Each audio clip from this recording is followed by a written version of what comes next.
Jeff, what is happening with Pete Alonso? Has Scott Boras pushed Steve Cohen too far? No, it's saber rattling. It's posturing at this point because I look. Do I think Pete Alonso is going to wind up a New York Met? I don't know. But what I can say is that the New York Mets need Pete Alonso more than any other team out there right now needs him. They need him for protection in the lineup for Juan Soto. They need him because, frankly, they do not have a good enough offense right now.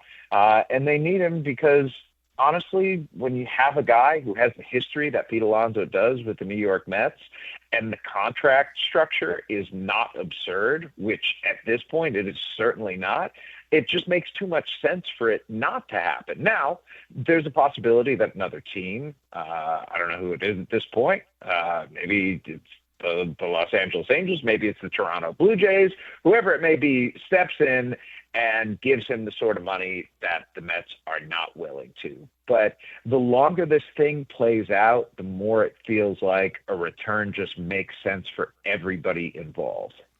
Well, let me give you my thought on it and see if you agree.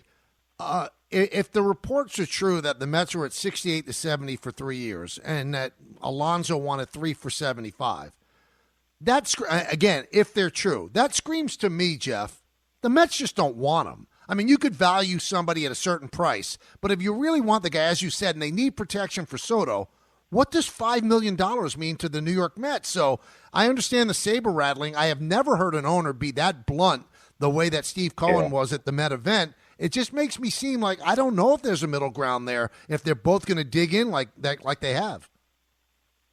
Yeah, I don't think that's an unreasonable perspective to have at this point. And look, nobody's happy where things are at right now. But let's also acknowledge, Michael, that this is a negotiation. And in negotiation, there are moments when the sides get pissed off at each other. That's just something that inevitably happens in almost every negotiation, in almost every walk of life.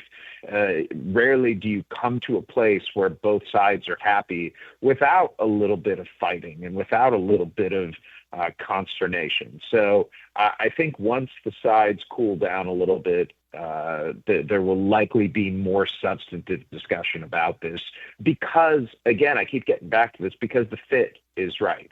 Pete Alonso doesn't want to go play on a team that's not going to be in contention. He's done that enough in his tenure with the Mets. And he's 30 years old now. And so it's time to start winning. It's time to go get a ring. You're not getting a ring with the Angels. You're probably not getting a ring, let alone a playoff spot with the Blue Jays. The Mets, on the other hand, you put Pete Alonso in that lineup, and they are every bit as formidable as the Atlanta Braves and the Philadelphia Phillies in that division. Without him, though, I think the Mets are the third best team.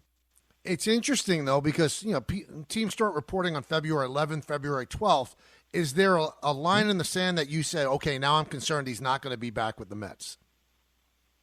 No, and I think that's more because of the history, right? We saw this last year. Spring training starts, and Cody Bellinger's not signed, and Blake Snell's not signed, and Jordan Montgomery's not signed. Like, there are guys who Scott Boras is willing to take into spring training without a contract. Now, you go and look at somebody like Snell or Matt Chapman. They both came out and had really good years despite this.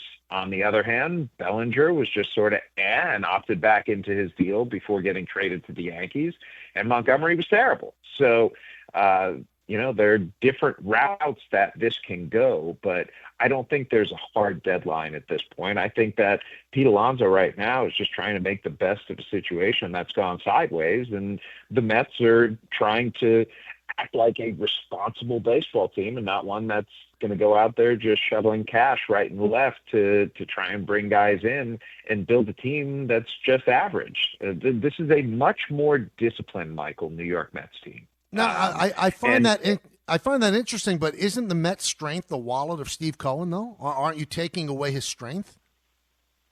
Yeah, but at some point, it's like, are we spending just to spend and just to use that advantage? And I suppose the answer there could be yes, because I think that's precisely what the Los Angeles Dodgers are doing right now. And I'm not sure if you read what I wrote last week, Michael, I on the read everything subject you of the write. Dodgers. But well, thank you. I appreciate that. For those who didn't, though, and I think this ties back into the Mets, let's look at baseball writ large right now. You have a bunch of teams out there that have holes who should be signing guys and improving their teams, right? Just free agents. But there are restrictions, whether it's the competitive balance tax or luxury tax, whether it's draft pick compensation that you have to give up for signing free agents who have been offered the qualifying offer, whatever it is, there are restrictions in place that ostensibly should limit spending across the game, right? The problem is there are teams, and maybe this isn't a problem, but maybe this is a sign that it's not working. There are teams like the Dodgers and like the Mets that say these restrictions are not harsh enough to stop us from spending because we feel like the dollars we're putting out there are more valuable than the penalties that we get for spending.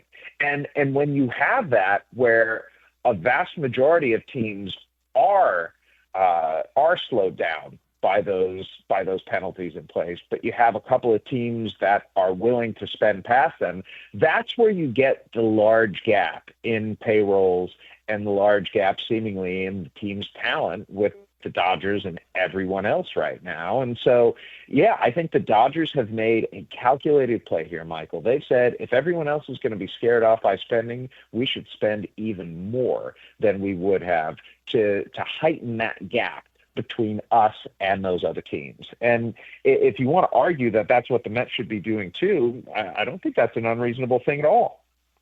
But with the Dodgers doing what they're doing, I just look across town from the Mets at the Yankees. And the Yankees have always had a high payroll, but they seem insistent they are not going over the Cohen luxury tax this year. That's why they're going in with a giant question mark at third base or second, whichever way you want to look at it.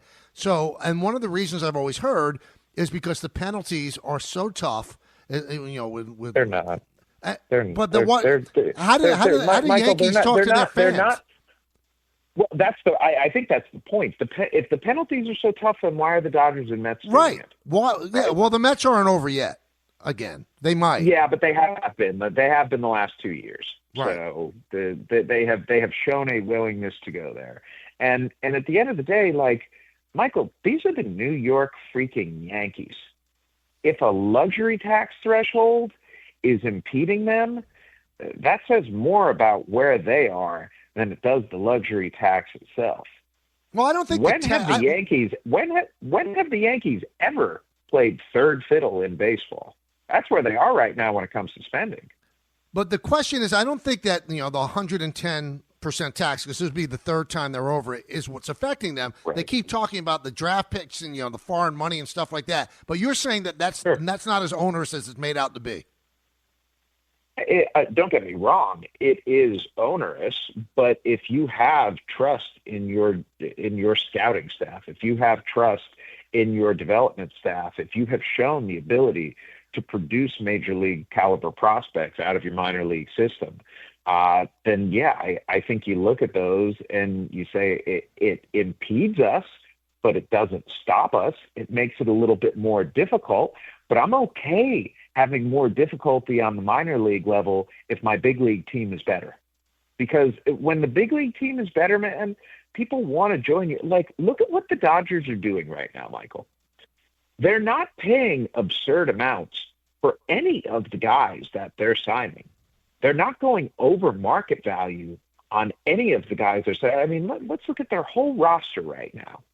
Mookie Betts, under market deal. Shohei Ohtani, the best deal in all of baseball, despite the fact that it's $700 million. Like, the best value, period. Freddie Freeman, under market deal, just this winter. Teoscar Hernandez at $66 million, market price. Tanner Scott at $18 million a year, market price. They paid a lot for Yamamoto. They were maybe a little bit over on Blake Snell, but everybody could have had Blake Snell cheap last winter. They chose not to. They paid a little bit over on Tyler Glasnow, but by and large, this is a team that has been constructed with guys wanting to come there because they believe they have a better chance to win a championship. So if you are the New York Yankees and you're consistent every year in being in the ALCS, in making the World Series, you're not going to have to overpay for guys at that point. I think you can save money on the back end by spending more on the front end.